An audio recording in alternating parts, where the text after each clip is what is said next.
Buqim në bu CHI. Bu CHI podcast.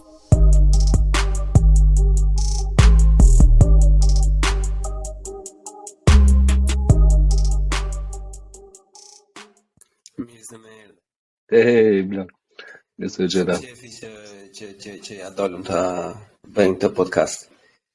Se unë si i ri, kështu si person akoma i ri në moshë, le të themi, jam goxha i tërhequr nga persona që kanë aftësi më të mira folse se sa unë, dhe ti je një nga këta persona që unë e konsideroj të tillë. Faleminderit edhe pse jam po mungojnë fjalë. S'ka problem, nuk duhet të vënë siklet. Kazmen, përpara se të them unë pse ti je këtu, domethënë, dëgjuesve të mi, do kishte qejf të prezantoheshe një çik vetë në fillim? Kush je, çfarë bën? Unë jam Gazmendi Molle, vi nga Kosova, por që diku 22 vite jam në Francë. Punoj në Zvicër aktualisht, punoj për një kompani të madhe të modës dhe kjo është e tëra. Ka kohë që jam dalë edhe jetoj këtu. Bukur fort.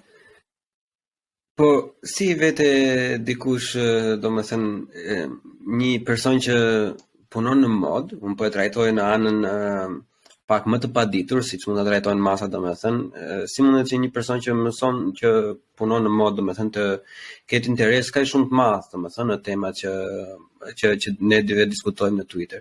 Se për shembull për dëgjuesit një herë për hyrje, arsyeja pse unë e kam ftuar Gazin është sepse në të gjitha spacet që ne kemi bërë, edhe në shumë raste kur bisedat devijojnë ose agresiviteti rritet e të tjerë, unë pjesë të tyre, unë jam një nga të parët që jam goxha jo stabil, domethënë sidomos kur temat janë të rënda. Kazmendi është nga një personat për shembull që arrin të ruajë gjaktësinë në mënyrë, domethënë goxha artistike. Edhe kjo është arsyeja e parë, po jo e vetmja për të cilin unë Gazmendin e kam këtu sot me mua. Të shikaz, pse? Edhe mua më kanë petur njerëzit në fillim. Po që do t'i bleon, merresh, bën podcast e flet, shu qa s'ke qa bën, a ke kohë të lira. Edhe unë të bëjt një të pyetje që më kanë bërë mua njerëzit. Pse duhet me u marr njeriu me space, pse duhet me diskutu? Një kohë të gjatë kam qenë plotësisht i shkyqur nga jeta politike dhe nga komentet në Kosovë. Kam përcjell nga larg, por nuk jam marr atë shumë. Pasi që një të mënyre duke u marrë një kohë gjatë në fëmijëri edhe në rinj, pak më është gërditur ashtu edhe pata kthy skemës politike në Francë dhe duke udhëtuar me vetur ndëgjoja radio, çdo mëngjes radio francez, dhe kemi një fatin që kemi radio shumë të mirë që trajtojnë tema çdo ditë. Edhe në mëngjes edhe në mbrëmje, dhe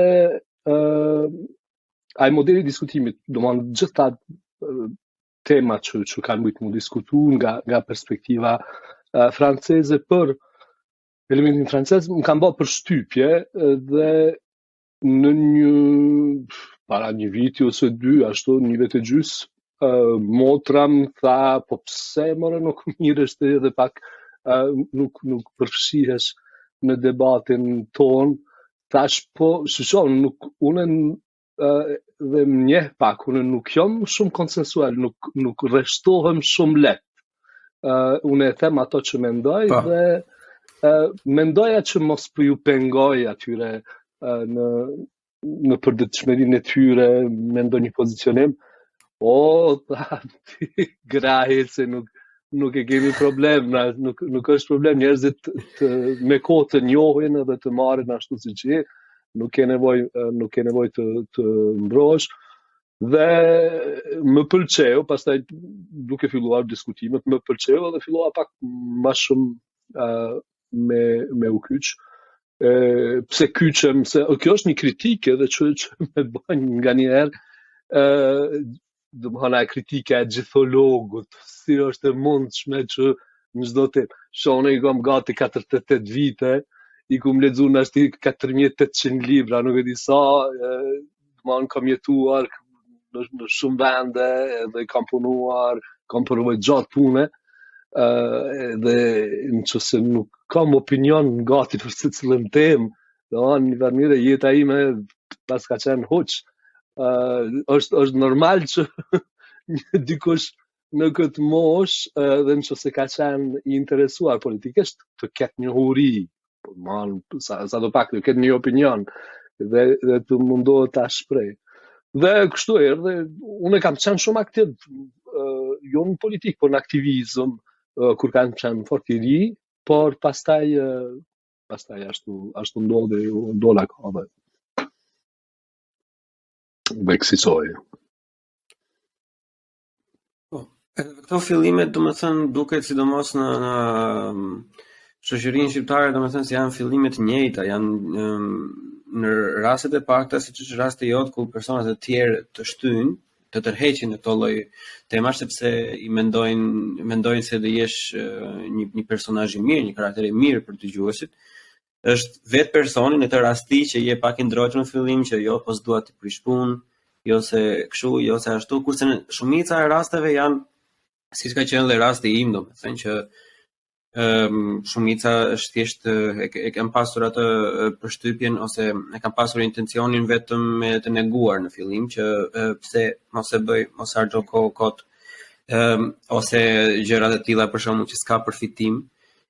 Edhe më vjen pak për të ardhur keq, domethënë kur përfitimin e shikojnë vetëm nga ana monetare, sepse unë jam me veten time goxha krenar, them domethënë që u kam mësuar shumë gjëra vetëm nga podcasti, vetëm nga personat që kam biseduar në space, gjithashtu sidomos në tema që ne kemi diskutuar bashkë normalisht.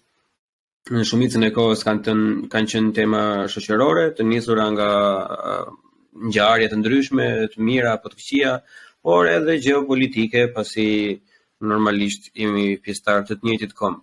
Edhe duhet që të marrësh pjesë në për këto, duhet të angazhohesh dhe vetë. Unë jam personi që nëse nuk angazhohem pak më shumë, që edhe të flas, edhe ta bëj atë gabimin, edhe ta them diçka që nuk thuhet që të korrigjohem më vonë, domethënë nuk mësoj në të njëjtën mënyrë.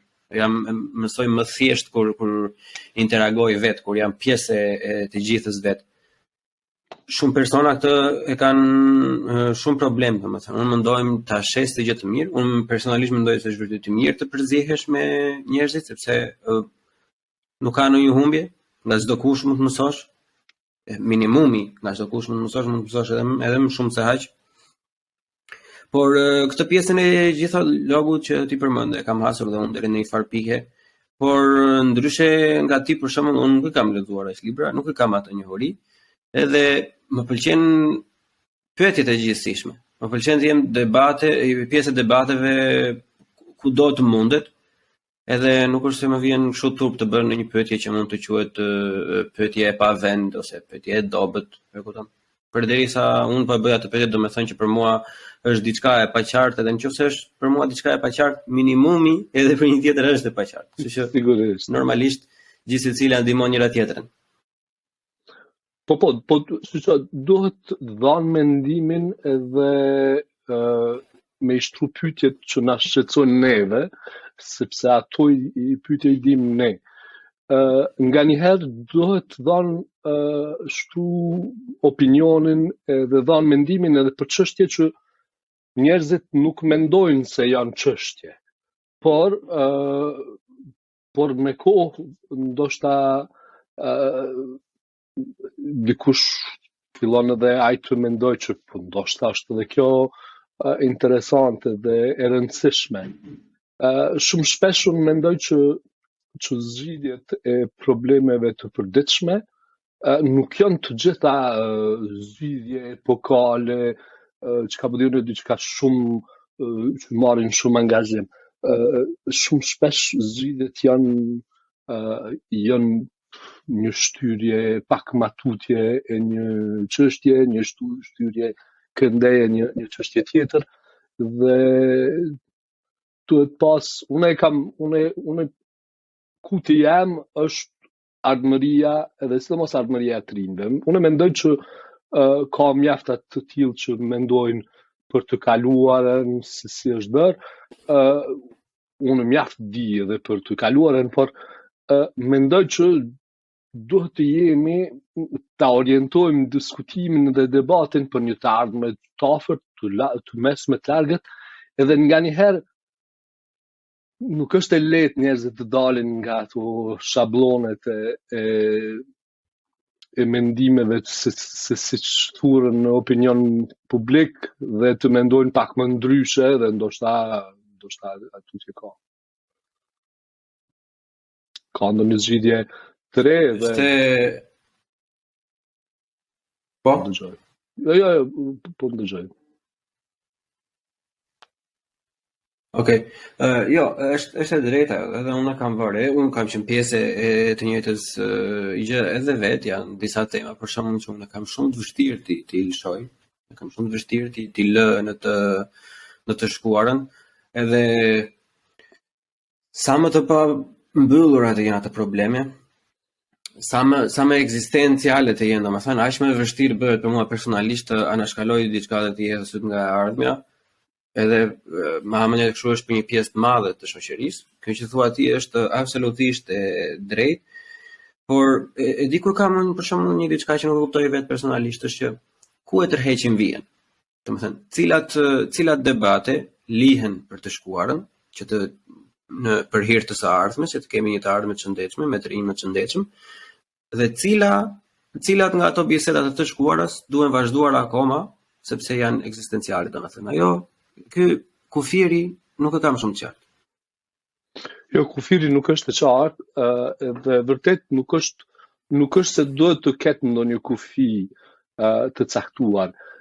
Unë mendoj që duhet të ketë hapësirë të mjaftueshme për të diskutuar të ardhmen. Mos të preokupohemi 100% vetëm me të kaluarën, që shpeshherë sepse mjafton 70% më marrë me të kaluarën. Mjafton më marrë me të kaluarën 50% të kohës, dhe pastaj nuk negociohet, unë nuk besoj që negociohet diçka nga e kaluara që duhet të harrohemi siç duhet. Por është me rëndësi, mendoj që të shikohen edhe pjesa e rinisë, pjesa e të ardhmes. Shumë shpejt është duke shkuar koha. Është shumë shpejt duke shkuar koha për në botën moderne dhe nuk jemi vetë. Kur e merr parasysh që një shumica e shteteve të zhvilluara janë duke përparuar me një shpejtësi të hatashme. Për shembull sa i përket shkollimit, shumica e vendeve të zhvilluara, mos thash perëndimore, po edhe në lindje edhe gjithandaj, fillojnë mësimin me fëmijët që nga mosha 3 vjeçare. Më tutje kanë mësim tërë ditën. Kanë aktivitete jashtëshkollore të organizuara nga organet, nga institucionet. Përpas asaj kanë edhe aktivitete gjatë pushimeve. Pushimet i kanë shumë shpesh më të shkurtëra se ne, për shembull në Kinë kanë më pak det pushimi se sa në Kosovë. Dhe kur të merr gjithë këtë edhe plus i kanë metodat më të shpejta të nxënjes, i kanë metodat shumë më të shpejta edhe i kanë kushtet më të mira. I kanë gjitha këto më shumë, edhe është e pa drejtë që tash e merr një fëmijë në moshës 10 vjeçare, 11 vjeçare, e thu pse nuk je ti si ai kinez. Po çysh me qenën e si ai? Nuk është e mundur sepse nuk japet më shumë mundësi edhe rëndësi asaj pjese, edhe në mendoj që ka hapësirë, edhe sidomos çka është shumë e rëndësi. Pjesa rurale është ajo që ka ngel më mbrapa, edhe në pjesën rurale infrastruktura ekziston. Domthon shkollat, janë zhbrasta, mund me pas shëndrim tërditore, gjëra tjera. Po jo vetëm këtu, edhe në aspektin e trajnimeve në fushat e ndryshme, në punë, në mënyra se si punohet, në çdo gjë, ata, domethënë bota e zhvilluar është duke shkuar me një shpejtësi shumë të madhe përpara, që dallimin mes tyre shpejtësive nuk ka qenë kaq i madh para ka zënë 50 vite ose mos themi gjithmonë kanë pas përparësi, por ka shumë dallim. E janë disa pika si kjo që mua më bëjnë të mendoj që njerëzit të mendojnë që 10 vite, 20 vite për me bërë një reformë nuk janë kur gjo, por faktikisht i pe humbe edhe një gjenerat. Dhe nuk është që prindrit nuk kanë dëshirë, se unë i kuptoj që çdo prindër edhe mendoj që është kjo edhe në Shqipëri, edhe në Kosovë, po edhe në gjitha vendet e Ballkanit. Prindrit kanë hjek edhe kanë vuajtur, kanë punuar para orarit, pas orarit, si kanë mundur, i kanë kryer ato punë vetë, por shumicën e rasteve jam kanë mundsu fëmijëve të vazhdojnë shkollimin. Por ku po ngec është se shteti nuk po e merr mjaftueshëm të rëndësishme këtë aspektin e shpejtësisë dhe kohës që një iri duhet të kalojë në mësim, edhe gjithë barazisë. Unë për shembull janë disa çështje kontradiktore. Unë jam kundër detyrat shtëpisë. Çështja kjo shumë e vogël, pa lidhje. Por prindrit e varfër që punojnë për shembull edhe jashtë orarit në për fabrika kthehen të lodhur, nuk kanë kohë mjaftueshme më kujdes për fëmijët e tyre, ndërsa prindrit që janë më të kamon edhe që kanë mund me organizu edhe domethënë mësim privat edhe gjitha tjerat me kry punë me pas më shumë përkrahje, më ju ndihmu në detyrat shtëpisë. E unë mendoj që duhet të kushtohet një orë më tepër, opsionale, në shkolla, edhe të thuhet në këtë orë, nëse mund doni të zgjedhni, ne i ndihmojmë fëmijës tuaj ti kryej detyrat. Nuk ja kryjm atyre, por i rrim te kryt. Ai kryte, ajo, edhe derisa ti kryejnë detyrat për çato orë, dhe pastaj kthehet në shtëpi, luan me shok, krejt ato. Por kujdeset aty që të kenë një farë mënyre kushtet e parabarta me atë të tjetrën, dhe këto janë zgjidhje para shumë nga një herë doken shumë periferike, por nuk janë edhe aq periferike. Mendoj që ndikojnë në barazinë e mundësive, dhe për mua është shumë me rëndësi që të gjithë të kenë mundësi sa më shumë të barabarta që të korrin sukses në jetë, sepse ashtu. Shife, tema vajti goxha bukur, domethënë këtë dalë fiks atje ku dohet të pyesja dhe më përpara se ta fillonim, unë dua të organizoj një podcast të madh me disa persona për sa i përket reformës shkollave, sepse është i njëjti model shkollor edhe në Kosovë, dhe në Shqipëri ka pothuajse ndryshime minimale të parëndësishme. Edhe sot nuk i futemi dot me detaje, por mund t'i cekim ca gjëra. Problematika më të madhe që shohim, domethënë me këtë sistemin shkollor shqiptar, edhe nuk po them përmend kosovar se nuk më pëlqen ta diferencoj atë fjala Kosovë, nuk është më pëlqen shumë si. Mund të themi shqip. Problem shqipe. Po. Sistemi shkollor në gjuhën shqipe, domethënë, ose për të gjithë kombin shqiptar, le të themi, ka probleme sepse është i shkurtër. Edhe siç e përmendë ti pak më përpara që the prindrit punojnë, stërmundohen, punojnë punë të këqija, punojnë 2 punë, 3 punë, ose punojnë me orë të gjata që ti mundsojnë fëmijës një shkollim. Kurse në shtetet për shembull si në Zvicër ose në Francë, në Gjermani ku jam unë, apo edhe miq tanë të tjerë të Spaceit që janë të shpërndarë për Angli, Aty është shteti që ja mundson fëmijës shkollimin, nuk është prindi. Bile, jo vetëm që është shteti që ja mundson atë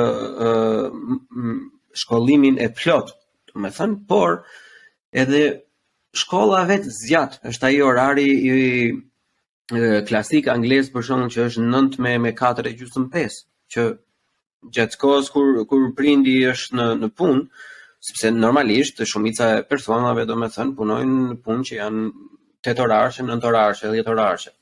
Edhe normalisht shumicën e ditës janë të ikur. Edhe në të periudhë që ata janë të ikur, edhe fëmijët janë në institucion, janë në shkolla, janë fëmijë më social.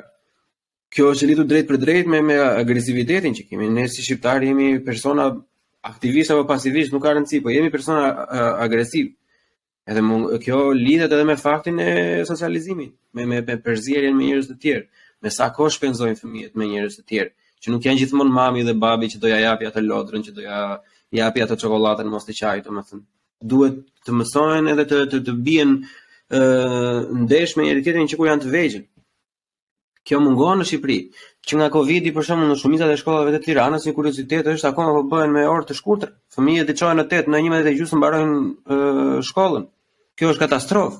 Kjo është katastrofë. Po këta prindër çfarë do bëjnë tash? Do të drejtojnë institucione private. Me ato rroga që kanë ata prindër atje, asnjëri nuk ja mundson. Edhe bie komplet sepse i çon në shkolla private më mbas, më mirë, e di je thjesht futen në shkollë private all in all, mos e çon fare shtet, domethënë, se sa ti bësh kurs nga mbrapa që të arrihet ora e gjëra, se domethënë sistemi i tanishëm është sistem që është bërë që shkollën publike mos ta pëlqejnë prindrit për fëmijët e tyre, të jetë jo atraktive për prindrit, sepse kushte nuk ka. Kushte nuk kam, unë jam brezi, kam qenë 41 veta, domethënë, ne kemi qenë, s'kemi pasur asnjë lloj gjëje, as laboratore, asnjë lloj gjëje. Ne dimë vetëm laps e shkumës në drast zezë dhe haq. Nuk kemi parë asnjë lloj eksperimenti e të tjerë, edhe si unë, qindra e mira të rinj të tjerë shqiptarë, domethënë, edhe fatkeqësia më e madhe është se siç po e the pak më parë që bota po vazhdon akoma shpejtohet, sepse shpejtësia që ecën në sistemi është eksponenciale normalisht. Zhvillimi i teknologjisë është gjithmonë eksponencial, nuk rritet me 10% çdo vit, ai rritet në mënyrë eksponenciale. Edhe ne jo vetëm që gja jemi mbrapa, ne tashmë jemi mbrapa dhe kemi një diferencë shumë të madhe, por ne as nuk mundohemi për të. Edhe kjo është për të ardhur keq, me të vërtetë, sepse të gjithë thonë që rinia, po flasin për politikanë, thonë që është e rëndësishme investimi, shkolla, arsimi, por është e vështirë të shohësh një hap të drejtë të ndërmarrë. Kemi ato kryetarët e Bashkisë së Tiranës për shembull, ato bëjnë fasada. Tash unë jam inxhinier ndërtimi. Edhe unë jam 100% i sigurt që fasada që i lyen një shkolle ka zero impakt në mësimdhënien. Ajo është thjesht për ata që do ta shohin nga jashtë, të thonë ja çfarë bëri. Po kur brenda nuk ka një kompjuter të mësojnë coding, të mësojnë një web developing, që janë teknologjitë të së ardhmes, të bëjnë eksperimente kimike, të bëjnë eksperimente biologjike, siç bën jam i bindur që e njeh dhe sistemin e francezë që i kanë në perfeksion, domethënë. Se ne nuk jemi as larg, se nuk është se jemi domethënë në zemër të Afrikës, pa dashur të diskriminuar, për të diskriminoj, se dhe atje ka shtete shumë të mira. Por të duket ndonjëherë shumë surreale dhe është shumë e mërzitshme që jemi afër këtyre lloj superfuqive të dijes, siç është Franca, Italia, Gjermania dhe Anglia për shembull. Edhe prapë jemi shumë mbrapa. Jashtëzakonisht mbrapa. Ja, për këtë unë jam shumë i revoltuar, pa i thon plotësisht me ty. Unë jam shumë i revoltuar sepse mjafton një përkushtim më i madh dhe nuk është që nuk mundësit janë të pamundshme. Po dua të cek për shembull me marrë një shembull, vajza ime ka më shku do të shkojë në Angli në muajin e ardhshëm. Është një shkëmbim nxënësve për 2 javë do të jetojnë me një familje atje dhe do të shohin bende. Çka e pengon Kosovën dhe Shqipërinë sot të shkëmbejnë nxënësit nga Tirana të shkojnë në një fshat në komunën në një nga komunat e Drenicës dhe nga Drenica të shkojnë në Vlorë ose të shohin detin. Çka mund t'i pengoj? Do të thonë ajo familje që, si më thon, që një fëmijë i tij ato 2 javë shkon dikun e pret një fëmijë të tjetrit, i shkëmbejnë përvojat, lidhen së pari paraprakisht, shkëmbejnë letra dhe në fund njoftohen, rriten, shohin diçka tjetër dhe e plotësojnë një ëndër të tyre, një përvojë jete. Këtë kjo, po them që nuk është që diçka me tanë të drejtë, një njëjti autobus që shkon anej mundet mi marrë ata këndej. Nuk ka përpas asaj që askush nuk po i mendon këto gjëra si të rëndësishme. Për këtë thash më herët se kur dikush i merr këto gjëra si të rëndësishme, e sheh shumë shpejt që nuk qenë ka bre shumë vështirë, pse bëhet ka të vështirë. E ka shumë rëndësi kur tash punë për që fëmijët të fillojnë shkollimin parashkollor, që shmoshën 3 vjeçare, ka të bëjë edhe me nënat, lirohen nga disa obligime dhe mund të punojnë, mund të marrin një punë, mund të vazhdojnë karrierën, mund të edhe ta fillojnë karrierën. Nuk është fatalitet një nën posa të ketë fëmijë 10 vite të hiqet nga tregu i punës dhe ndoshta edhe mos të kthehet asnjëherë, sepse nuk është levordia ekonomike me sot me çu në kujdes fëmijën tën privat, pastaj rroga nuk del anej. Domthon këto gjëra do të shteti ti rregulloj dhe nuk ka asnjë arsye përpos asaj që nuk janë duke i kushtuar rëndësi të armës, por po mirën shumë me të kaluarën. Nuk është problematik, që për shembull ministri i kulturës në Kosovë, Hajrullah Çeko, është shumë ministër i mirë, ka bërë punë të shkëlqyer në renovimin e disa kullave dhe shtëpive që janë të rëndësishme për të mbajtur mend, ta kujtuar historinë. Por nuk kryhen ato punë me para të rinisë. Ato punë kryhen me mecenat, me shkon fton donator, mund të bëhet një thirrje për një fond për diasporës dhe të kryen ato punë, si të them, me donacione, jo me buxhet i cili është për kulturë, rini dhe sport. Dhe sporti nuk është kërkon hiç, kultura nuk është askund hiç, rinia nuk i kushtohet rëndësi, e na po mendoj shkojnë dhe i suvatojnë disa kulla private me para të rinisë, se nuk po them të shtetit, se nuk po them që nuk ka rëndësi, por duhet megjithatë të mendohet më shumë për këtë pjesën e ardhmërisë dhe çka të bëjmë me rinin, të krijohen kushte më të mira për ta, edhe kultura në shkolla, sporti në shkolla, të ketë një organizim klube i komplet, domethënë jo vetëm ashtu shkon një arsimtar i kulturës fizike që thot, të luajmë një lojë me fshatin tjetër. Jo, do të ketë organizim, të merret për cilën fëmijë. Jo, loja me fshatin tjetër është mirë mjaftueshëm, kur kam bërë fiskultur, profesori ishte të pitë cigaret, të cepi thashë të ikin se s'ka merr vasa të ikni pinë në një kafe. Ka dashur. Është nuk dhe njeri, po ndonë se të ishte vërtet një gjë që mund të flasim për metron në Tirana ose në Prishtinë dhe të na thojnë, por duhen 1 miliard edhe mbyll gojën, okay, 1 miliard, po pjaxojnë ka 5 miliard. Por këtu është, këtu nuk ka të bëj me ato shuma, ka të bëj vetëm me përkushtim dhe me një organizim të mirë. Unë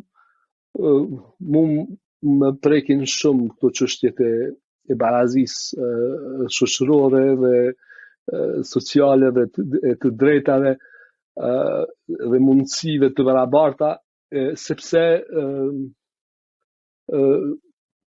luajnë rol shumë në të ardhmen se kë do të çfarë një çfarë popullate do të kemi. Pabarazia sjell kriza, pabarazia sjell kohë pas kohë dhe revolucione, gjëra të tjera nuk është e duhur. Mendoj që nuk mund të jetojmë sot. Unë isha disa që janë jetar të secili për vete, nuk mundet fëmia im të jetë i shëndosh afër fëmijëve të tjerë që janë të sëmurë. Domethënë edhe po mendoj edhe fjalë për fjalë, nëse ai duhet të gjithë të kenë një shëndetësi, një shkollim, sepse ata rriten mes veti dhe ashtu do të shkojmë të para. Po këto ideale që ti ke, kjo lloj mënyre që ti ja ke implementuar, e ke mësuar apo e ke zhvilluar veten që të mendosh, domethënë, është fatkeqësisht e rrallë. Edhe unë për një periudhë të madhe e kam menduar, domethënë që se unë dua që të ndryshojnë gjërat, unë dua që të jetë një shkollë më e mirë, edhe kam qenë i mendjes domethënë që po gjithë si unë mendoj, ose shumica mendon si unë, që nuk është e vërtetë në fakt.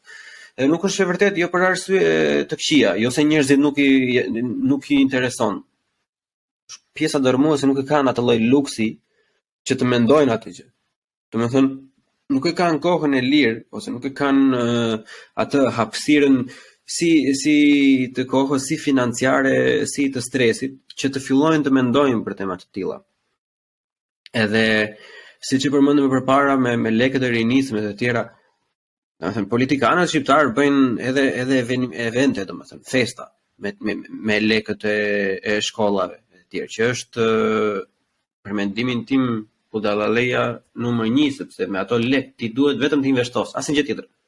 Asnjë gjë tjetër, nuk merret as me jo bëj këtë, jo bëj atë, jo lyje, jo bëj këtë fare. Ajo bëhet vetëm investim bërthamor, investim që ka impakt direkt me mësimdhënien në radhë parë, edhe e dyta vjen kushtet. Për shumë persona kjo tingëllon pak e çuditshme, se thonë që jo, po nuk që shkolla e mirë si godin, si do mësoj. Jo, ajo vjen e dyta gjithmonë. Nëse ti profesorët paguhen mirë, nëse profesorët vënë në punë me dëshirë vëlla. Nëse profesori çohet në mëngjes thotë që faleminderit zot që u zgjova, sonte unë do shkoj në punë, punën time unë e bëj me dashuri. Një profesor i tillë bëhet idhuj për fëmijët. Fëmijët do e dëgjojnë me vëmendje, do të duan të mësojnë ato gjëra çfarë ai profesor paraqet. Po nëse një profesor nuk i vjen fare vetë sa për të marrë rrogën, kualifikimin nuk e ka. Kemi anekdota, histori, domethënë pastaj nga më të frikshme, nga më të ndryshme për profesora, për shembull, që kanë, të themi në një mënyrë të thjeshtë, domethënë probleme thelbësore, domethënë me formimin e tyre dhe jo më ta përcillen atë tek fëmijët. Edhe normalisht një person i tillë nuk është atraktiv, sepse sado ai të japi dijen shkencore, që thonë që me këtë që un po ju shpjegoj, profesor matematike apo fizike, funksionojnë shumë gjëra të jetës, do bëhen inxhiniera, do bëhen kështu. Fëmia me ata anën si të themi të pashejtanosur i thënë ata nga jugut, që të pa djallëzuar, me ata anën e vet pa djallëzuar, normalisht të thojë që mirë, po çfarë të ka sjell kjo gjë.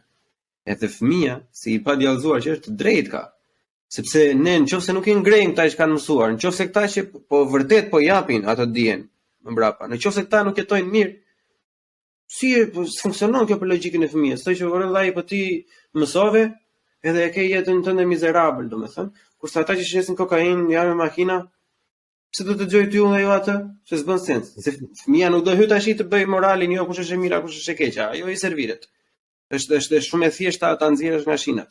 Është shumë e vështirë ta fusësh dëshina, por për ta nxjerrë është në sekond e shkatron si individ. Nuk diskutohet fare. Edhe një profesor që është i dashur, i ditur, eloquent, interesant, që dita bëj interesante për fëmijët, mund të jetë edhe në shkollë që s'ka as ngrohje, as tohje, as një gjë. Ne kemi pasur një profesor për shembull në gjimnaz që ne ishim 43 veta në një klasë. Ajo klasa mund të qenë le të themi 30 metër katror, në Korik, në Berat, të 37 gradë Celsius, edhe ishim të gjithë super aktiv, sepse ai lloj individi, edhe në mes të vulkanit të ishim ne, ai prap do e merrte vëmendjen tonë, edhe e dinte si ta luante. Po njihej. Edhe ai është një nga ata persona që thoshte, "Ok, është rroga ai sa është, unë e bëj se e kam me dashuri." Kurse të tjerët normalisht do motivohen edhe duke parë përfitimin e vetes vet. Se le të themi të drejtin, nga sa është përqindja e mësuesve që e bëjnë me dashuri, vetëm se duan të mësojnë. Si Sokrati, për shembull, që nuk merrte asnjë lloj pagese, por rinte rrugëve të Athinës me zhele. Sa janë? Nuk e di, është pyetje e vështirë. Po, e kuptoj edhe mendoj që njësoj sikur pjesën tjetër shoqërisë, edhe ata janë të kaluar një shumicë që po i quajnë tash edhe arsimtar të vjetër, po të kalohen nga progresi në gjitha anët dhe nuk kanë mundësi të përditësohen mjaftueshëm për me vazhdu me teknikat e reja. Për mos me zgjatë në këtë drejtim, por besoj që për shembull ekzistojnë këtu të ne secili profesor ka për secilën landë, për secilën orë një doracak se si të jepet ajo temë atë ditë, cilat pyetje si të fillohet, ajo është doracaku i profesorit, i cili i thot, i pyet kështu, i pyet ashtu, e bën këtë lojë para se të fillojë mësimi, e bën këtë interakcion, pastaj e shpjegon dhe ju jep këto detyra. Domethënë është doracaku që pak a shumë e ndihmon që secili të ketë në mënyrë shkollimin e njëjtë, jo një mësues punojës është vërtet edhe jemi dëshmitar këtu që secili gjë që e prekum po ka shumë rëndësi të madhe, edhe gjitha këto nuk po e eliminojnë njëra tjetrën, po vetëm se po e shtojnë problemin dhe po na largojnë në mënyrë eksponenciale nga shpejtësia dhe nga progresi që i mundshëm që e kanë qytetarët dhe nxënësit e vendet të zhvilluara, dhe kjo çka krijon, do shta 1% ose 0.5% do t'ja dalin, do t'ja arrin, por pjesa tjetër do të hyjë në treg të punës me një problem shumë të madh që nuk do të arrijnë ta rikuperoj për një kohë të gjatë qoftë në treg punës, qoftë edhe në studime e tutje. Por gjithë kjo lidhet shumë me krijimin e një shoqërie më të barabartë, edhe aspirimin, unë e kam edhe në bio në Twitter, për një jetë më të mirë. Për mu është çaja që është shumë e rëndësishme që edhe duket si tautologji, duket që secili mendon ashtu, por kjo do të jetë ai checkmark që çdo vendim që një qeveri duhet ta merr, duhet me e kontrollu. Okej, a e rregullon kjo, a është për një jetë më të mirë? Ndoshta jo. Okej, të nxjerrëm përpara një sen që është për një jetë më të mirë të njerëzve. Dhe kështu të prioritizohen gjërat që janë vërtet, që ndihmojnë jetën më të mirë të sa më shumë njerëzve, mos të O Gazi, për shembull që ta individualizojmë çik bisedën, që ta individualizojmë pak. duke ta themi kështu në vija të trasha për shembull. Si e definon ti një jetë më të mirë për shembull? Cilat janë kolonat e ndërtimit të një jete më të mirë? Përveç shkollës, se shkollën e përmendëm, edhe rinin.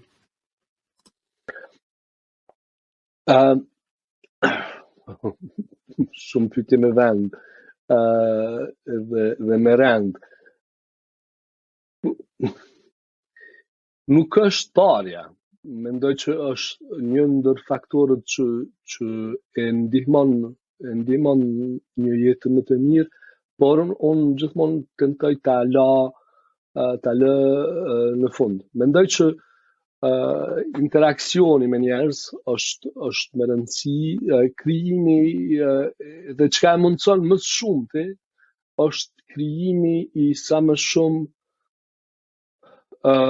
rretheve ku mund të përkrahesh, ta përkrahesh dikën një të ndryshme, ta zëm në shumicën e rasteve, pse po them këtë se mendoj që e kundërta e një jete të mirë është një jetë e vetmuar, dhe një jetë nuk është jeta e varfër, se unë kam qenë i varfër një kohë të gjatë, por kam jetuar mirë, kam pas shok shumë të mirë, kam pas miq të mirë që edhe jemi kënaq duke diskutuar. Nuk është në pyetje me thënë drejtën, unë kam jetuar një kohë gjatë në varfëri bagit të skajshme. Babaj më ka vdek shumë herët, nënën e patën larguar me të gjithë nga puna dhe kemi jetuar ashtu siç kemi mundur. Nuk e di qysh, nuk e di si, por asnjëherë na nuk e kemi pasur problemin e jetesës mirë, sepse me çato pak çka kemi pas, ne në familje jemi kënaqur duke diskutuar, por edhe duke i qenë afër një tjetrit, duke bërë shaka me tjetrin, dhe kjo është ai aspekti individual dhe personal, por jeta e mirë është se si t'ja mundësosh fëmijët e tu të kenë më shumë mundësi se sa te disa mundësi ndoshta edhe me pas një qef kulturor, një qef me dal me udhëtu, me dal me shëtit, me dal në weekend, por mos këtë shkuptohem, për shembull, unë ja shoh shumë për të madhe nga një herë një pjesë e madhe e shoqërisë që dekurajohet, dhe edhe pse pikniku është falas, por nga brengat e mëdha, një nën dhe një baba dekurajohen dhe nuk i marrin fëmijët të dalin buzëllumit ose me një livadë aty, dhe çat cop buk që kanë pas me hangër të shtëpia, me marrë dhe me nda aty, dhe me dal me një familje tjetër, edhe me lujt pak volleyball, me qit një fli, a e kupton, nuk është në pyetje me dal me ecte aty, te afër malit, edhe kjo është jeta e mirë. Për mua është kur ti e koncepton një jetë të përbashkët me tjetrin, edhe i ndihmon njëri tjetrit me kalu një ditë të mirë, me kalu një javë të mirë, me nda një breng, me lujt një shah, me pi një çaj së bashku, edhe me ndihmu gjet tjetrit, me u taku, e këto gjëra shumicën. Dhe po them njëherë, brengat e mëdha shumë shpesh e hjekin pe horizontit kët aspirat, sepse aspirata për mbijetesë bëhet, jo aspirata, po nevoja për mbijetesë bëhet aq e madhe sa që e kalon çdo gjë tjetër. Por duhet të mendohemi se si problemet bazike, shëndetësia, mos të jenë barë, si bar e familjeve, kur për shembull një nga fleqët është ka probleme shëndetësore se nga fëmijët, se si siguria në rrugë mos të jetë bar, se si shkollimi të jetë shteti të kujdeset për atë punë. E gjithë këto dhe pastaj të ketë një hapësirë kohore ku prindi, ku shokët thojnë pse nuk shkojmë deri te lumi, që nga kohë e mirë, bajmë lahemi pak dhe luajmë pak top dhe e kupton, po duhet çat hapësirë me kriju që me qenë me ma pak brenga të mundshme dhe ato pak brenga që janë me nda së bashku. Edhe kjo është për mu me rëndësi shumë të madhe dhe për këto çështje unë e mendoj se si çdo sen që ndihmon pak a shumë një familje ja përmison pak jetën. Ja hjek prej dore disa senet, kur thash më herët, ja merr fëmin 3 vjeçar, kujdesesh për të dhe ja lën një mundësi që atë kohë ta shfrytëzoj që të vazhdoj punën ose të vazhdoj në një trajnim ose diçka tjetër. Dhe gjithë kjo kontribuon në një jetë më të mirë. E kam shumë nga zemrës se mendoj që jeta është bajagi e shkurtër dhe po shkon shpejt, edhe nëse nuk krijojmë për fëmijët edhe për të afërmit, për të dashurit eksperienca, përvoja që mbahen me atë në gjatë, atëherë po humbim kohë edhe nuk është nuk mendoj që ideja është se kemi një lloj unë ta them në mënyrën siç e them gjithmonë. Ne kemi një lloj kulture parazitizmi valla. Domethënë ne kemi, është deri diku edhe në Serbi, në Bullgari, me këto studentat që i kam tu nga Bullgaria, për shembull kam shumë dhe kam folur, është deri diku dhe në Greqi. Po nuk është në asnjë vend si në Shqipëri, ku 99% e nxënësve dhe aktiviteti numër 1, siç ka qenë dhe unë, edhe unë aty lloj brezi përkas është kafe. Kafe. Të dalim të shtunën për kafe, të dalim të dielën për kafe, të shtunën bazit dhe kafe, të shtunën bazit të paradite kafe. Kafe atje, kafe këtu, tek këtu kur të binte radha do bie në një loj calceto, që i bie futboll me kështu me këto të voglat. Kur të binte rasti i gaming, kështu, video game në kompjuter, por 95 për mos të thënë më shumë, kafe. Nuk ka asnjë lloj inkurajimi, edhe unë shoh dhe një problem tjetër që nuk e di, e mendojnë njerëz të tjerë apo jo, se këto kohët e fundit më kam menduar një çik. Zakonisht fëmijët edhe rinia provojnë gjëra të ndryshme, domethënë, edhe në qoftë se një kulturë është e rrënjosur për shembull, në të rast e kafja, shpirti rinor rebel, domethënë do të shtynte të bëjë diçka tjetër, do të shtynte të bëjë diçka për shkakun që është jashtë normale, sepse ai rebeli do të jesh ndryshe etj. Un kam një ndjesi që në për sa i përket kombit shqiptar, domethënë kjo mungon në një masë të madhe.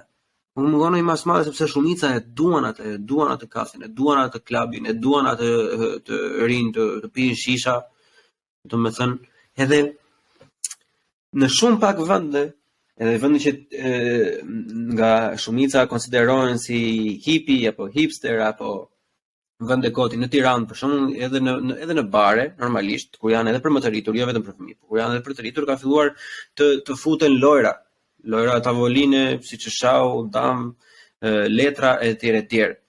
Kur kam qenë unë akoma para 8 vitesh në Shqipëri, kjo gjë nuk i vinte ndonjëherë mendja njeriu. Letra lozin në bankë të fundit kur ishim në shkollë. Në orë të kolegionit, të italishtit se s'bënte një mësim etj.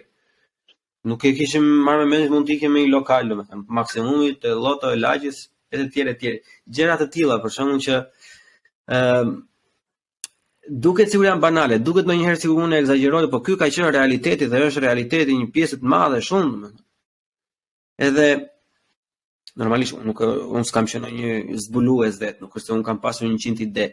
Po si mund të jetë një mënyrë domethënë që ta thyem këtë rrethin, Teufelskreis, thonë që të rrethi djallit, që kjo që vazhdon, që ta thyem këtë gjë, që mos vazhdojmë, të dalë të futet diçka e re.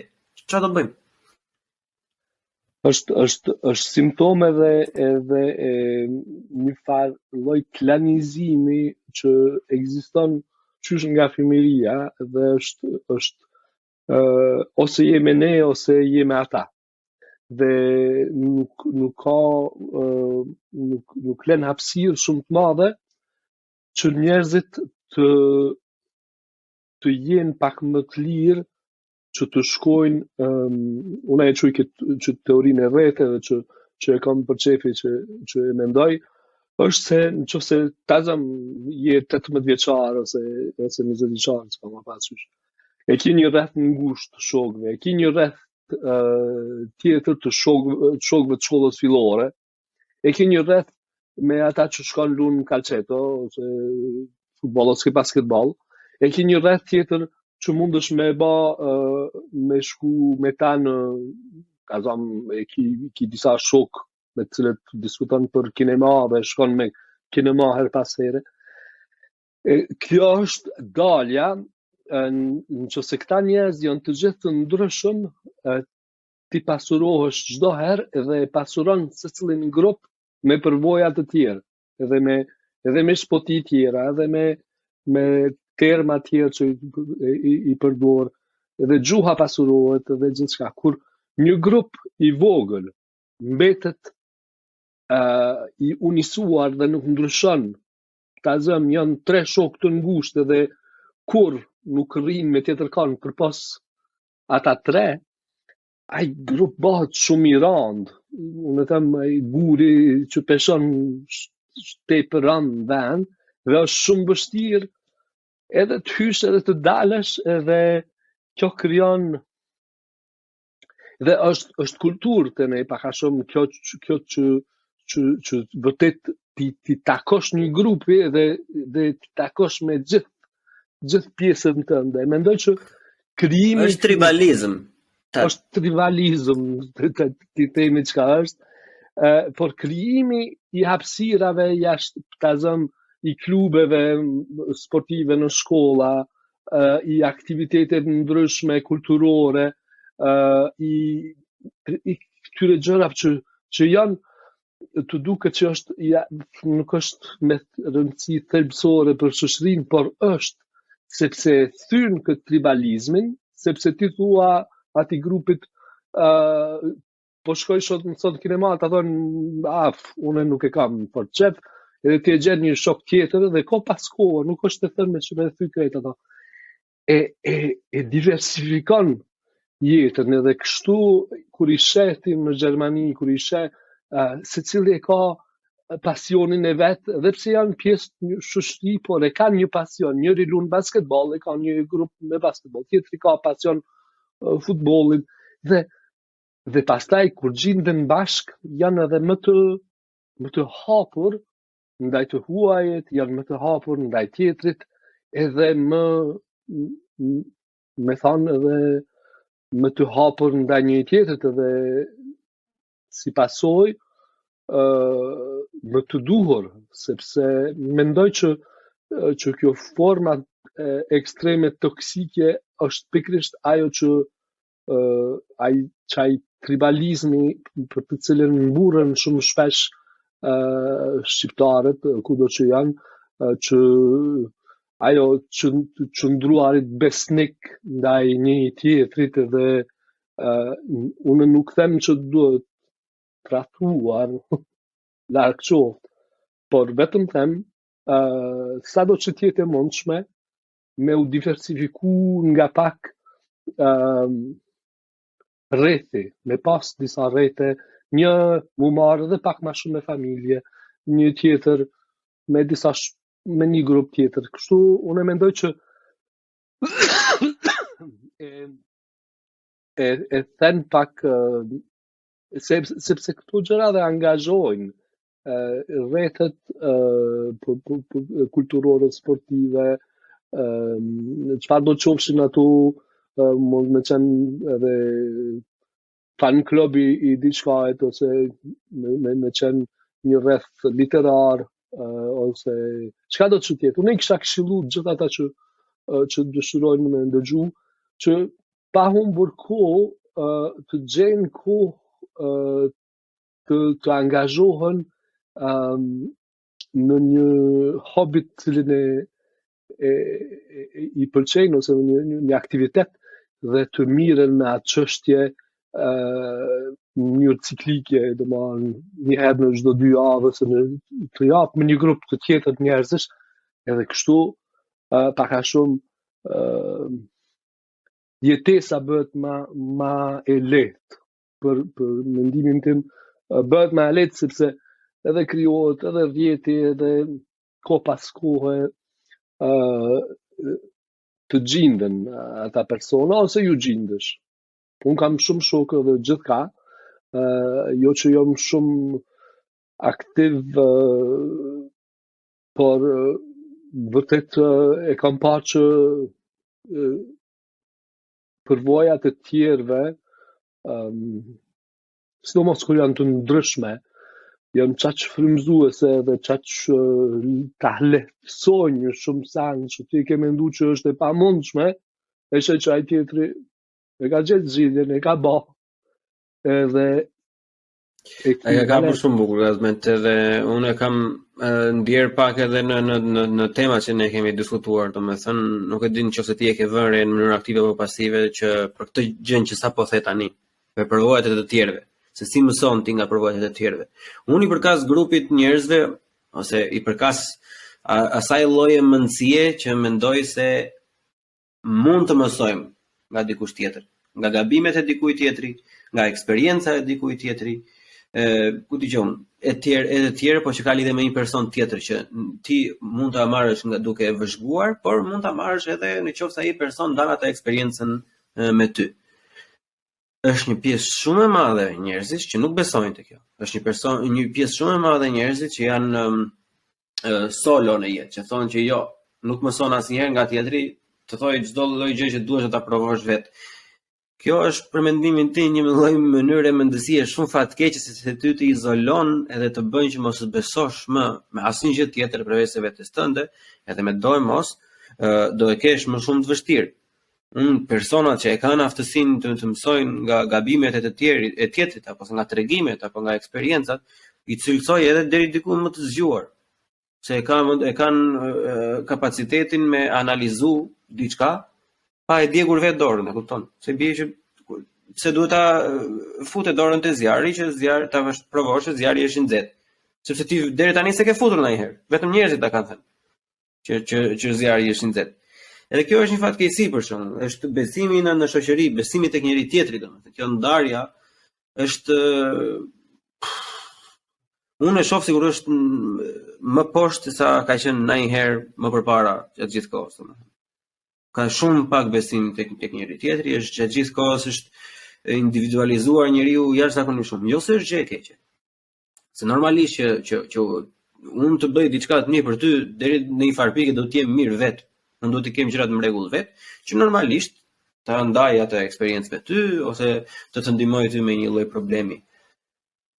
Por mendoj se kemi kaluar atë, e kemi të kaluar jashtëzakonisht shumë, edhe po flasim për masat gjithmonë, po flasim në përgjithësi se është një pjesë e madhe që fokusohet vetëm tek vetë, domethënë që nëse jam unë në rregull, me ndërmarrëveshje të varej lesh të tjera, nuk ka shumë rëndësi. Nuk është e saktë. Edhe shkencërisht, matematikisht, statistikisht, është e pasakt. Ti e the edhe më përpara, nuk mund të jetë fëmia i shëndetshëm, se e ke thënë shumë bukur atë çfarë. Nuk mund të jetë fëmia im i shëndetshëm me fëmijëve të sëmur. Po kjo nuk vlen vetëm për fëmijët, kjo vlen për çdo. Se ti s'mund të jetosh ose s'mund të vish rreth personave që nuk janë të plotësuar, që nuk janë të gëzuar me jetën e tyre. Edhe kur të dalësh i paprekur, sikur s'ka ndodhur asnjë gjë. Jo, do të mundoj si individ. Vetëm nëse pastaj je kështu psikopat, katil që s'të intereson është tjetër gjë. Po 99% e njerëzve janë empatik, janë njerëz të mirë që i dhimbte diçka. Edhe kur dëgjon fjalët dikujt tjetri, sidomos kur janë më të mëdhenj, brezi im ka një lloj problematike shumë të madhe me dëgjimin e fjalës, i duken sikur të vjetrit janë gjithmonë të prapambetur, i duket sikur ja kanë gjithmonë me të keq, i duket sikur kanë ngelur akoma në kohën e qepës, i themi ne në Shqipëri, në kohën e kryesisht të shpatës, që gjë që nuk është e vërtetë. Ka edhe kësi edhe asi, po nuk do të thotë që çdo lloj gjëje që vjen nga një person i vjetër është automatikisht e vjetur, e kalur e të tjerë e të tjerë. Janë disa gjëra domethënë që mblidhen bashkë edhe japin këtë produktin që ne po themi që nga cila do anë që ta shohësh domethënë, hije shikon. Është shumë e vështirë t'ja shohësh atë anën e shndritshme domethënë. Unë shikoj fakt shumë shqetësues të pjesën. Edhe për të vërtetësosh të normalisht, po edhe si pyetje në vazhdësi të kësaj, cilat janë 3 problemet, sipas mendimit tënd, 3 pikat më kryesore, temat më nxehta, temat më të rëndësishme ose pyetjet rreth kombit shqiptar, domethënë. Për trajtoje si duash, për momentin, sipas teje normalisht. Unë mendoj që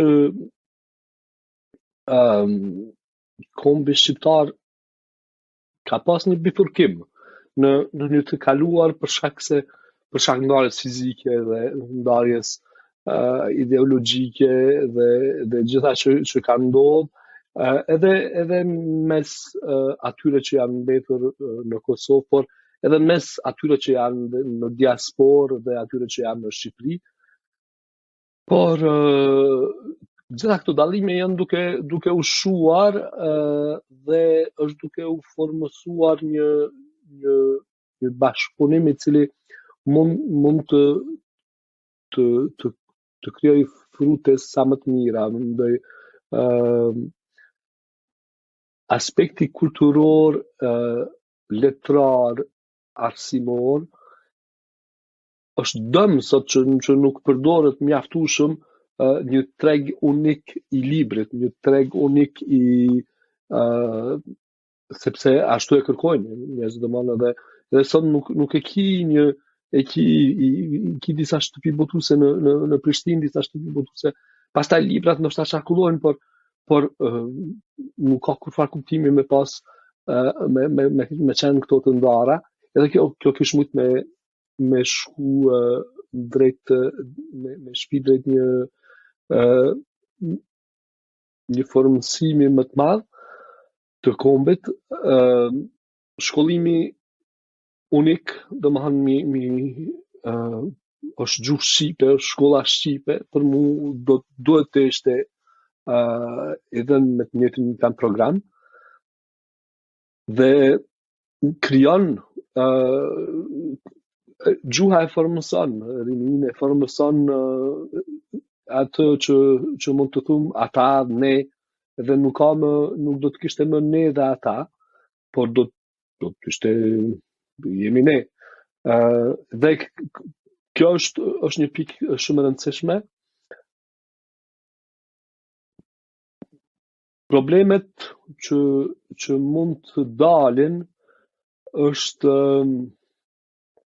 dhe që janë pak akute, është që vërtet politika në një kohë të gjatë është përzier me një botë që nuk ka qenë, nuk është dashur të përzihet, ndoshta botë jo më thonë edhe mund me thonë edhe kriminale edhe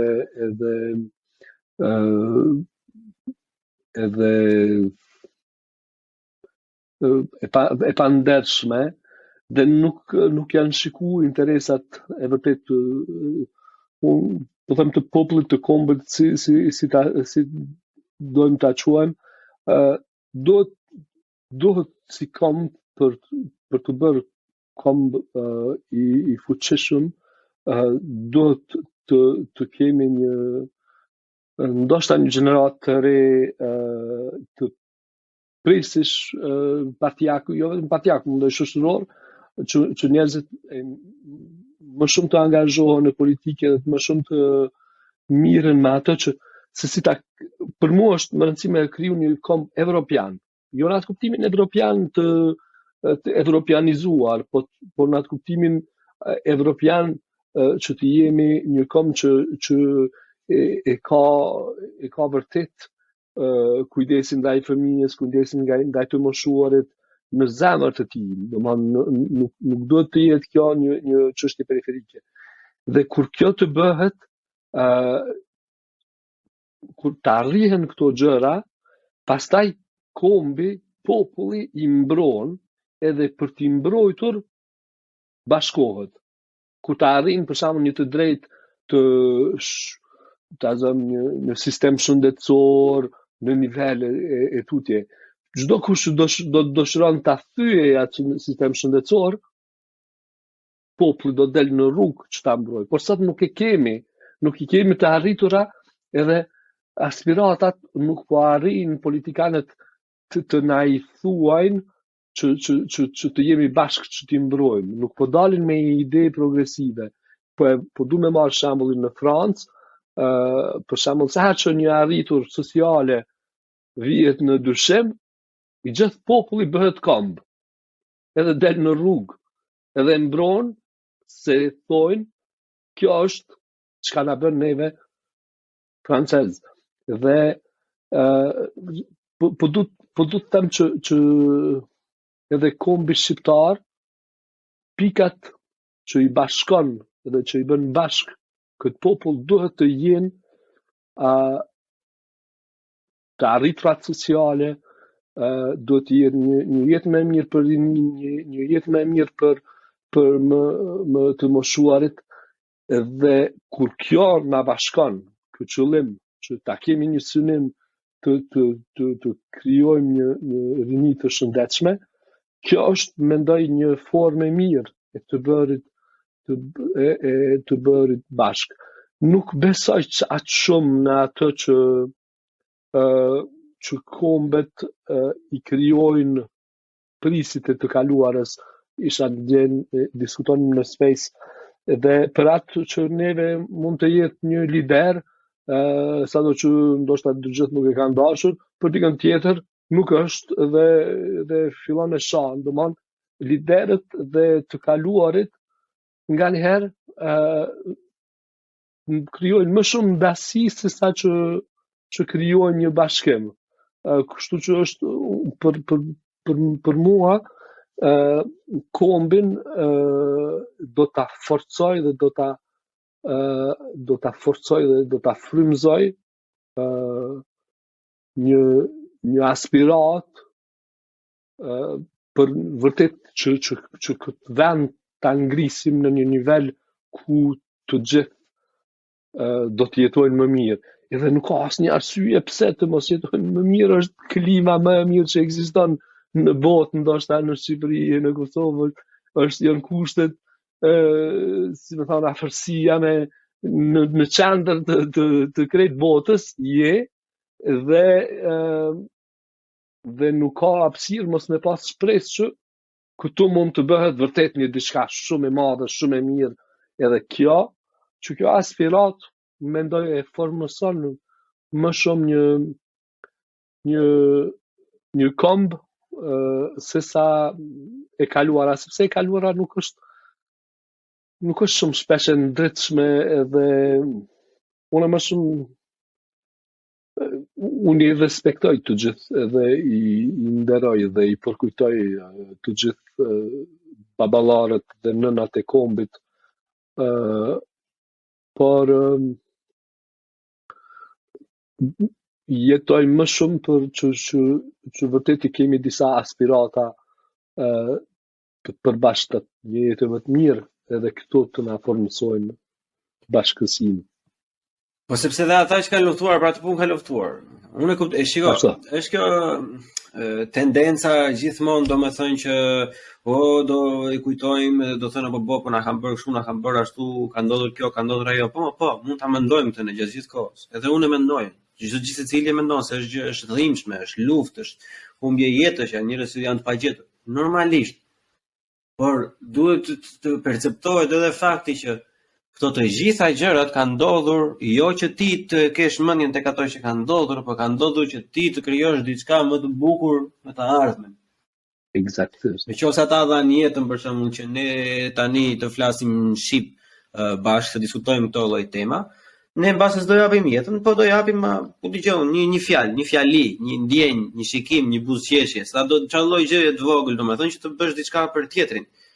Edhe prandaj e kap edhe pak atë pjesën më parë, mendoj që është individualizmi, sepse shiko, nga ana psikoanalike, domethënë edhe nga hormonet që lëshon truri, kjo e trishta me të gëzueshme janë shumë afër. Janë emocionet që janë më afër njëra tjetrës, që lëshojnë hormone, domethënë pothuajse të njëjta dhe enzimat të njëjta në tru.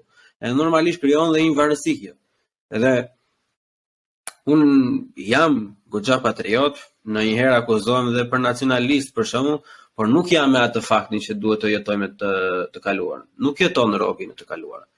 Po, duhet I përkutojmë, duhet të marrim mësime, duhet të mundohemi deri diku të vendosim drejtësinë në vend atje ku duhet, sidomos atje ku është kritike, por nuk mund të sakrifikojmë domethënë të ardhmen e brezave të tjerë.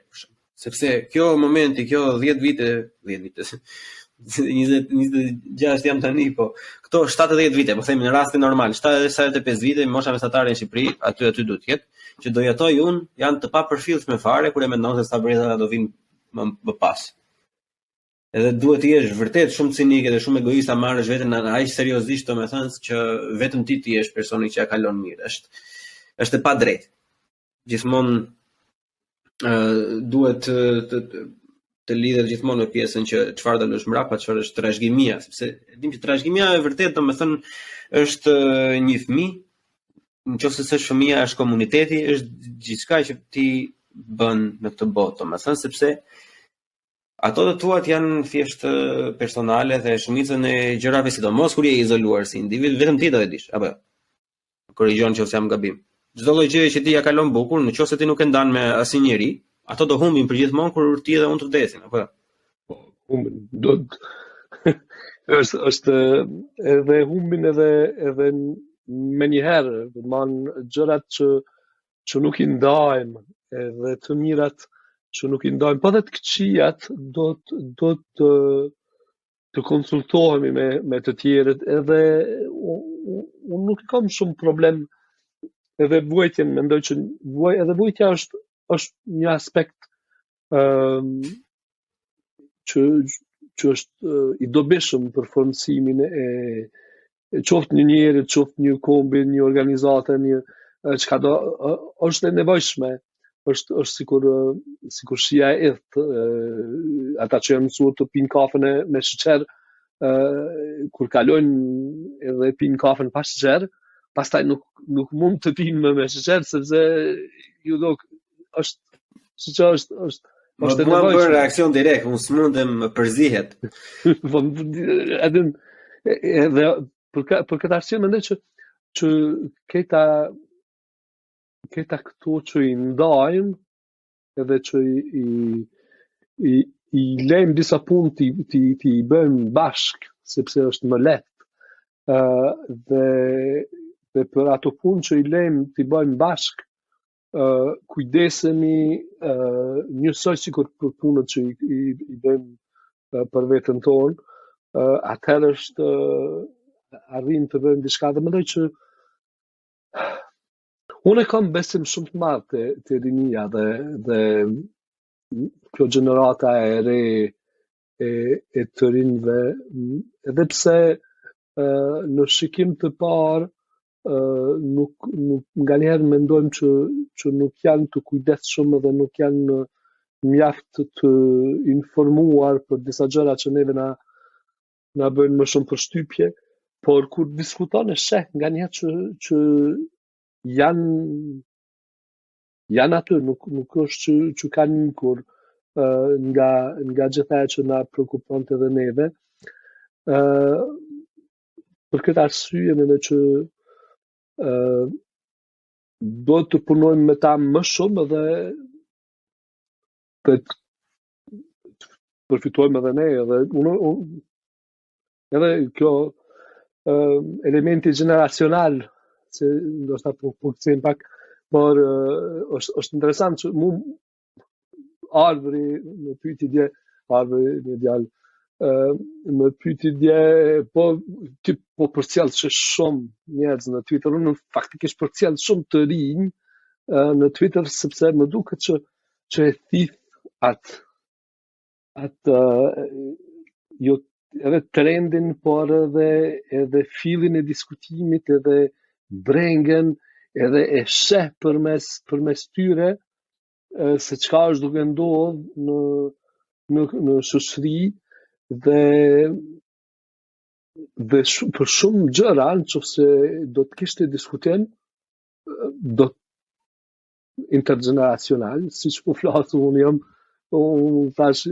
më vjetër se ti, por na diskutojmë dhe kuptohemi, edhe unë mësoj prej teje, ti mëson prej meje, dhe në fundit është mirë të krijohen këtu edhe urat, edhe respekti i ndërsjell, e që sot mendoj që respekti ndaj të rinjve është në zero, mendoj që nuk janë mjaft të çmuar sa duhet të suportuar me përdoni një anglicizëm, e që do të ishte më mirë. Shkon shpesh në Shqipëri, Blanke?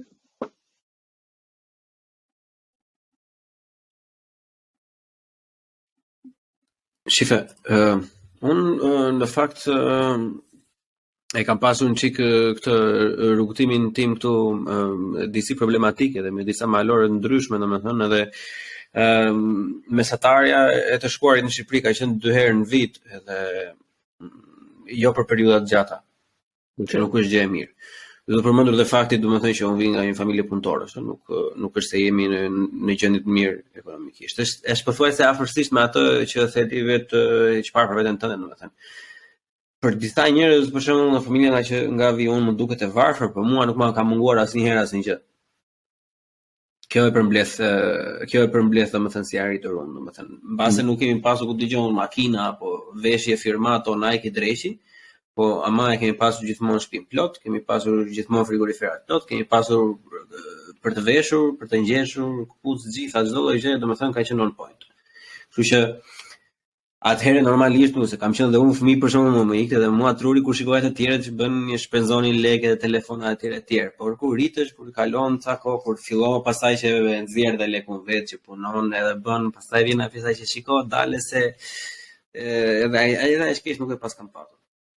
Por që tani unë sapo e kam mbaruar shkollën e lartë, më thënë, edhe kam filluar punë kohë të plot. Kam 3 vite që punoj në industrinë time, si inxhinier në ndërtimi, po kam punuar si asistent deri tani më, edhe tani kam filluar me kohë të plotë, domethënë me drejta të plota, me përgjegjësi të plota etj. Edhe më mendja se tani do kem pak më shumë mundësi si financiare, po edhe kohën stabile për të planifikuar pushime. Eksperienca. Këtore është do të mirë, është një... Askush nuk do të dekurajohet nga kushtet materiale, ose mendoj që duhet secilit të punoj sa më shumë edhe sa më mirë edhe në bashkëpunim me të tjerët. Ato gjë luksi, gjëra tjera mund të duken mirë, por nuk janë që i plotësojnë disa zbrastira që mund të vinë nga të tjera tonë. Unë këtu ku jetoj... Nuk i plotësoj fare, unë jam një fëmijë që kanë filluar 4... më fal. Jo, vazhdo, po të ndëgjoj. Jo, po thosha që unë mbështet atë që the ti që nuk I plotësojnë për vetëm fakt se unë jam fëmijë që kam filluar të punoj për tjetrin, se pavarësisht se ne kemi edhe disa prona të vogla, domethënë që na kanë marrë prindit nga pas, na kanë deri diku, le të themi na thonjza, edhe na kanë detyruar me punojnë çik me që na mësonin se si është sa e vështirë është, por unë kam filluar të punoj edhe për tjetër, për një të palë të tretë, për shembull, kështu kam arrira gjëra që 13, jo 13. Ose 14 ose 15 vjeç, domethënë, edhe shijon më shumë. Domethënë, edhe pse duket absurditet ato që jo, po si ka mundësi si janë rroga të këqija, shijon më shumë. Ai leku që e bën vetë, domethënë, sado I vogël të jetë, të jep atë kënaqësinë e një lloj absurditeti, suksesi, sikur ka arritur në një gjë më të madhe, sidomos në hapat e para, sidomos në punën tënde të parë. Prandaj edhe europianët I fusin fëmijët nga 12 vjeç të shpëndajnë gazeta. Me që ta provojnë atë lloj ndjesie. Plotësisht. Me plot drejt. Falë.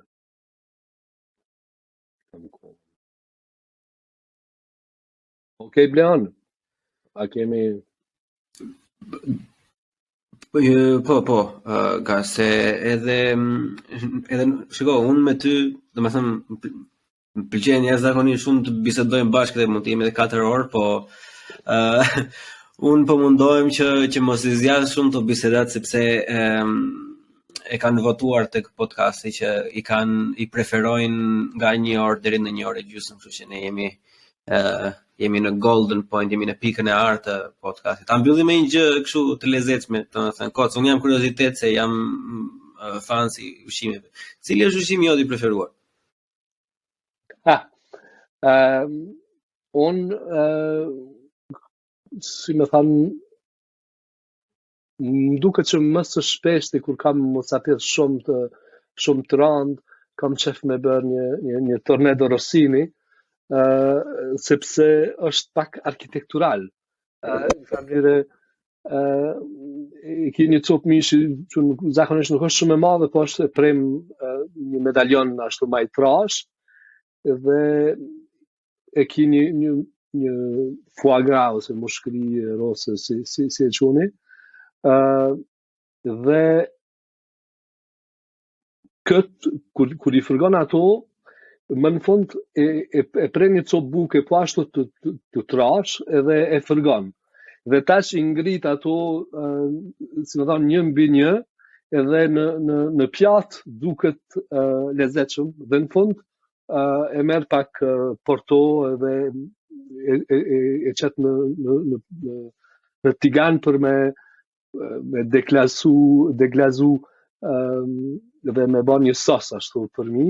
Edhe ja hudh sosën edhe në tavolin duket mirë, është shumë e sheshme, është një përzierje e mirë e shijeve, por më duket që para gjithashtu është ajo elementi që buka e rreshkur poshtë e merr atë sosin që shpërndahet dhe mbushet ashtu, edhe është më duket që është më spektakulari, nuk don shumë kohë, 5 minuta, 10 minuta, një copë të mishit ashtu më të butë dhe bëhet dhe mundet me ushqyer edhe me diçka tjetër. Më duket që kjo recet është të bën më njëherë të ndihesh pak ashtu ma I arritur edhe ndihesh që me tendencë të veta, domethënë për atë arsye të veta me tendencë pse e kanë vënë, domethënë që gatuan edhe për shumë persona shembull I mirë, unë jam vetë shumë apasionant rreth gatimit, të pjekurit po ashtu, të pjekurin e kam dashuri komplet, domethënë, edhe është duket ndonjëherë sikur është ndonjë gjë ekstraordinare, domethënë të gatuash, kurse unë e klasifikoj gatimin si një detyrim për çdo lloj njeriu, se të bën humble, domethënë gatimi ta ul kokën deri në momentin që e mëson. Domethënë të bën që të mbledhësh durimin, domethënë çfarë lloj nervi, çfarë lloj temperi të kesh. Unë njifem që kam nerv, domethënë që nerv genocidal për momentin, po gatimi të ndihmon me atë, është antistres, është gjithmonë ta jep atë kënaqësinë, domethënë sidomos kur e mbaron në fund. Edhe pse oreksi mund të jetë ikur fare dhe s'don me hongër, domethënë po thjesht kënaqësia është aty. Është një sen që gatimit të ndihmon në jetën në zhvillimin personal. Gatimin për gatim ti duhesh me ditë sa kohë bëjnë për t'u bërë gjërat. Dhe edhe në jetë ti je më i arritur nëse e din sa kohë marrin gjërat për t'u bërë. Për të shkuar dikon, duhet ta dish pavarësisht a më vjen 15 minuta këtu, 5 minuta të përgatitur më herët, duhet ta bëj një dush 5 minuta, 10 minuta, edhe duhet të dish që është jo që jam në fan si planifikimit, por kam qef të di ta kuptoj më saktësisht se sa bëjnë gjërat, edhe në politikë, edhe në kur dikush flet për gjëra që flet sikur do t'i arrijmë javën e ardhshme, kurse ato ndoshta marrin 100 vjet, është më ndryshe, duhet të dim atë aspektin e kohëzgjatjes se sa në kuzhinë është shumë e rëndësishme që nëse don me përgatit një gjë që merr kohë shumë gjatë, do të ja nis më herët. E nuk mundesh me marru pasol në 5 minutat e fundit, po bëj pasol. Kështu që është një aspekt. Kjo është, shiko, këto janë të lidhura me njëra tjetrën, se është jetë në fund fundit. Pavarësisht se duket kuzhina, do thonë shumë njerëz që po çfarë po thon ta, çfarë lidhje ka kuzhina me jetën e përditshme kur do vetë unë në punë. Është gabim, çdo gjë është e lidhur. Ajo kuzhina është thjesht një miniaturë e jetës, sepse ti normalisht duhet të dish që si funksionon çdo lloj gjëje, si skuqet çepa, si skuqet patatja. Sa do kjo të bëhet, sa do ajo të bëhet, ajo që the ti më përpara, domethënë. Siç është në jetë. Unë marr në industrinë time për shembull, unë duhet të di sa si bëhet një proces, si lyhet një mur, edhe sa zjat. Edhe kur ta filloj, kur ta mbaroj. Sa duhet të jetë temperatura jashtë, sa duhet të jetë temperatura brenda. E njëjta gjë që duhet edhe për ushqimin. Apo. Pikërisht. Është shumë rëndësishme, mendoj që është një shumicë e njerëzve i japin pak rëndësi asaj atij sekuencimit të gjërave, që për të arritur një gjë duhet kjo të jetë paraprakisht e përgatitur, për të arritur kjo duhet kjo tjetra, edhe mja nis gjërave nga fillimi. Prandaj edhe ne sot diskutimin e nisëm prej shkollimit, sepse nëse ti nuk e rregullon atë në fillim, ti kur nuk do t'i kesh njerëzit e përgatitur për gjërat që ti mundesh me krejt. Ky sekuencim është shumë e rëndësishme edhe prioritetet të cilat duhet t'i kemi. Por kuzhina është si në Gjermaninë përpara 95-s, si në Gjermaninë përpara 95-s dhe Shqipërinë në kohën e komunizmit, e para fare këto lëndë duhet futen prap ose të rikthehen me detyrim në shkollë, që të mësojnë si të ngulësh një gosht valla.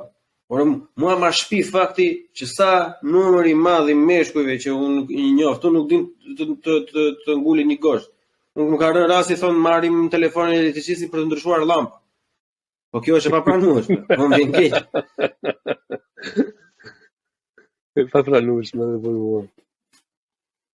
Është e papranueshme se unë nuk mund të pretendoj që unë të ndërtoj një botë me ty, domethënë të pushtojmë botën ose të ndryshojmë konceptin kur ti nuk ndryshon dot një llamp. Të lutem, nuk dua të jem diskriminues, por në këtë rast fol gas. Pikërisht. Ja, është e vërtet që disa gjëra duhet të kemi të njohtuna dhe duhet të dihen si të njohtuna dhe këto vërtet po që ndoshta shkolla, por edhe ato aktivitetet ekstraskolare do të jenë më të suksesshme. Shpresojmë vetëm që të paktën këto tema që ne i cekëm, që unë normalisht do kisha shumë dëshirë që të më vijë edhe herë të tjera dhe herë të tjera madje të merreshim me një nga një, t'i coptonim, në qoftë se na përputhen kohët normalisht, edhe t'i futeshim më në thellësi normalisht, tani më që po ftoj edhe një grup më të madh njerëzish edhe I kam klasifiku disa se për cilat janë pasionat e gjithë secilit edhe mbas mund të bëjmë disa raunde edhe me 1 ose 2 persona të tjerë. Unë të falenderoj që ishe Gazi, falenderit pafund, nuk ngela as pak e zhgënjur, përkundrazi I kaloj pritshmëri domethënë, kështu që më bëhet vërtet shumë qefi dhe shpresoj të dëgjojmë ose edhe të shihemi herën tjetër. Falenderit shumë ke bën nder që që nderuar që jam këtu. Dhe diskutojmë prapë edhe në space edhe këtu kudo. Falenderit shumë. Faleminderit. Ciao njerëz.